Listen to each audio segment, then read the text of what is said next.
Mississippi State's coming off a loss to Kentucky. They're 5-2, and Alabama at 6-1, coming off their first loss of the season. They lost to Tennessee, which was a great game, probably the best game of the season that I've been able to see.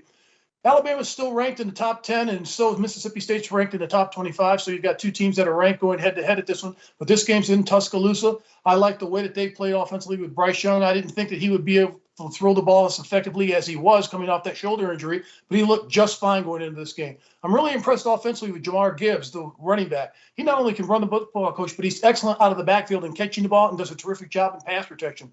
Their defense, that's where I'm questioning their defense. They just, even with Will Anderson, the best defensive player in the country, they just don't seem to be like an Alabama defense. They don't seem dominant. They always have problems with quarterbacks that are mobile. One good thing about Mississippi State, Will Rogers is mobile, but he's not that mobile, but he can throw the football. He's got over 2,300 yards passing already this season. Alabama's favored by 21 points in this game, Coach.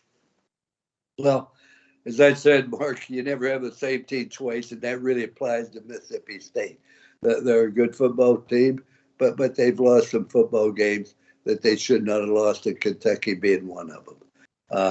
There are a lot of great quarterbacks in the country. Will Rogers would have to be one of them. Now let's get to Alabama. I think Alabama may still be the best team in the country. They may very well win the national championship. Nick Saban, I think, won 7 national championships, and if I'm correct, Mark, and 6 of them he had 1 loss. And so that's why last week I picked Tennessee to upset them, and they did. But they're still a great football team. Bryce Young, you mentioned how accurate he is. But you know the amazing thing, Mark, he's almost impossible to sack. In an open field one-on-one, you aren't going to sack him. You may end up breaking your leg trying to change direction with him, but he's just outstanding. Bama wins this game 40-24. Every time Bama loses a game the last few years, they always come back fierce the following week and come back and just put a lot of points on the board. I'm taking Bama in this game. I'm going Bama 47, Mississippi State 28.